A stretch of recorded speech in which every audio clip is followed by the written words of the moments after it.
안녕하세요, 여러분. 굿모닝 행정학 진행하는 여러분의 영디 최영입니다. 자, 토요일 다시 돌아왔습니다. 우리 어저께 복습 테스트 진행했는데 다들 잘 풀어보셨나요? 문제 몇 가지만 좀 골라서 다시 한번 연습해 보는 것 마찬가지로 토요일 또 아침에 진행을 합니다. 자, 한번 들어가 보도록 할게요. 일단 1번 문제부터 봤습니다. 조직 구조는 그렇게 어려운 개념은 아닌데 공부하다 보면 되게 헷갈리네 이런 생각을 조금씩은 하실 수 있을 거예요. 자, 일단 가보시면요. 일단 복잡성. 아시겠지만 복잡성은 조직의 분화 정도를 이야기합니다. 단위 부서 간의 업무를 세분화시키는 건 수평적 분화, 복잡성과 분화는 같은 표현이라고 얘기를 했죠. 상대적으로 계층 간의 권한과 책임을 나누는 걸 수직적 분화라고 표현을 합니다. 그래서 1번은 틀렸고, 수평적 분화가 만약에 심하다라는 건 부서 간의 업무가 너무 세분화되었다는 거죠. 부서 간 커뮤니케이션과 업무 협조가 이루어지기가 상당히 어렵습니다. 자, 그래서 2번 X, 3번 집권하는 조직 꼭대기 탑에게 모든 형태의 의사결정권이 다 들어가 있는 것 이야기하기 때문에 지금 보시는 3번 이게 집권화에 대한 설명으로 맞을 거고요. 4번 통솔 범위가 넓은 조직이다라고 얘기하면 통솔 범위가 넓죠? 자, 그러면 고층의 구조를 갖기가 되게 어렵습니다. 아시겠지만 통솔 범위가 좁으면 좁을수록 훨씬 고층 구조를 가지게 되고요. 통솔 범위가 넓은 조직은 보통 플랫한 형태의 여기에 너무 많은 애들이 배치가 되어 있기 때문에 여기에 쌓아 올릴 수 있는 사람들이 없습니다. 그죠? 그래서 통솔 범위가 넓은 조직은 일반적으로 저층 구조를 갖는다라고 보셔야 되니까 정답이 되는 건 3번입니다. 자, 5번입니다. 에도크라시 탈관료제에 대한 내용이고요. 구조적으로 보통 복공집이 낮다 이렇게 얘기를 해요. 하지만 수평적인 분화는 높다는 단서도 항상 들어갑니다. 구성원들 사이에 인적 자원 전문화는 꽤 잘 이루어져 있기 때문에 이게 다르다라는 건 꼭 기억을 해주시고요. 그래서 지금 보시는 이거 맞습니다. 조직적 분화 안 되죠. 공식화 잘 안 되죠. 직권화 수준 낮죠. 하지만 지금 보시는 수평적 분화 수준은 높습니다. 업무를 처리할 때 뭔가 정해져 있는 공식적 절차가 없다 보니 갈등과 비협조, 게다가 너무 급변하는 상황에 창의적인 업무 수행을 해야 합니다. 구성원들의 심적인 스트레스가 클 거예요. 매트리스 조직은 잦은 대면과 회의를 해야 하죠. 근데 아시겠지만 이게 기능 구조와 사업 구조 양쪽 다 있기 때문에 실제 의사결정을 할 때 이중적 권한 구조가 나타나게 됩니다. 신속한 의사결정이 이루어지긴 참 어렵게 되고요. 4번, 네트워크 구조는 조직의 네트워크를 통해 환경 변화에 따른 불확실성을 좀 감소시킬 수 있다는 장점이 있습니다. 에드워크러시는 우리가 앞에서 봤던 데프트의 유형들과 함께 정리를 해주시면 훨씬 쉽게 보실 수 있을 거예요. 7번입니다. 정부 조직에 대한 설명. 부속기관이라고 얘기했죠. 부속기관은 소속기관 중에 하나입니다. 소속기관, 중앙행정부처에 소속되어 있는 기관은 부속기관과 일선기관으로 나뉘죠.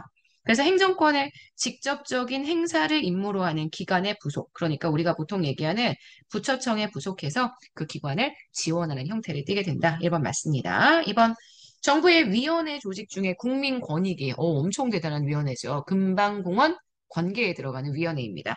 행정기구로서의 위원회니까 행정위원회라고 이야기를 해주셔야 되고요. 보조와 보좌는 둘 다 하부 조직을 설명하는 개념입니다. 보조가 라인이고요, 개선. 보좌가 스텝입니다. 막류, 우리가 또는 탐모라고 얘기하죠. 좀 더 현실적이고 보수적인 성격을 갖는 건 실질적인 결정권 행사를 함께 진행하게 되는 보조기관이 갖고 있는 특징이기 때문에 두 개는 바꾸어 줘야 맞는 선지가 됩니다.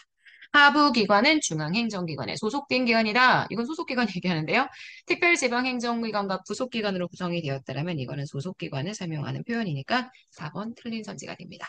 자, 7번의 정답은 그래서 1번 되는 거 보실 수 있을 거예요. 자, 우리는 그 다음 8번으로 넘어가도록 하겠습니다. 자, 8번은 책임운영기관에 대한 내용이죠. 책임운영기관. 소속 책임운영기관에 두는 공무원의 총 정원 한도는 대통령령, 이거는 법령 외우시는 거여서 그대로 외워주셔야 합니다. 이 경우에 얼마만큼의 공무위 공무원단을 둘지 계급별, 현재 종류별 공무원의 구체적인 내용은 총리령 또는 부령으로 정해주게 됩니다. 그래서 지금 보시는 1번 틀렸고요. 책임운영 장에게 기관 운영의 자율성을 보장해줍니다. 재정이나 행정상의 자율성을 보장해주죠. 대신 책임을 지도록 하죠. 일반적으로 공공성도 강하지만 성과 관리가 필요한 분야에 적용하기 때문에 3번 X. 책임운영기관 설치 및 운영에 관한 법률에 근거합니다. 그래서 우리나라 최초의 책임운영기관은 제 수업 시간에 얘기했지만 국립중앙극장입니다. 1999년도부터 이 제도가 시행되었다고 보시면 되고요. 12번 갈게요. 자, 12번 리더십에 대한 내용입니다. 리더십의 특성론 아시겠지만 리더십의 특성론은 리더는 타고 태어난 특성이라고 이야기를 해주게 되죠. 그래서 타고 태어난 특성에 따라 리더십이 달라진다. 그래서 리더가 타고 태어난 지적인 능력도 리더십의 특성 중에 하나가 될 수 있습니다.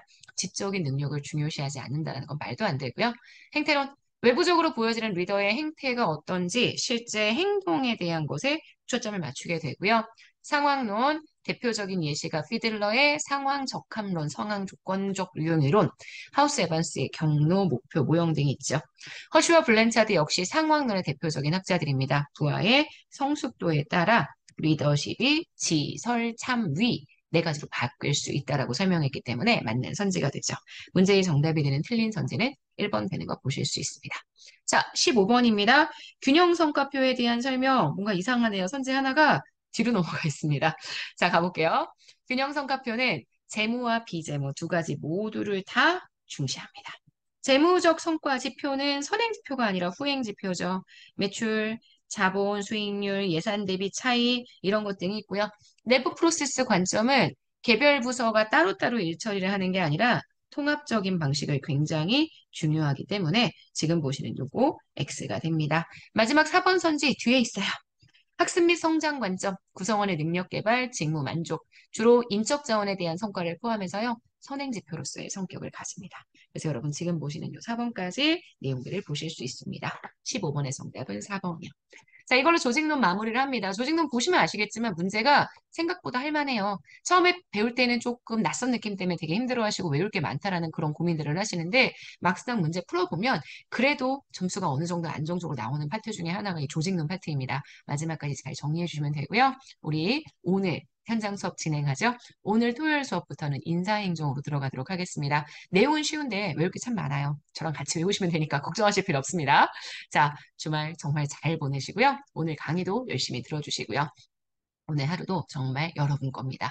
주말에도 열심히 수고하는 우리들 다 같이 힘내자고요. 알았죠? 내일 아침에 또 만날게요. 여러분, 안녕.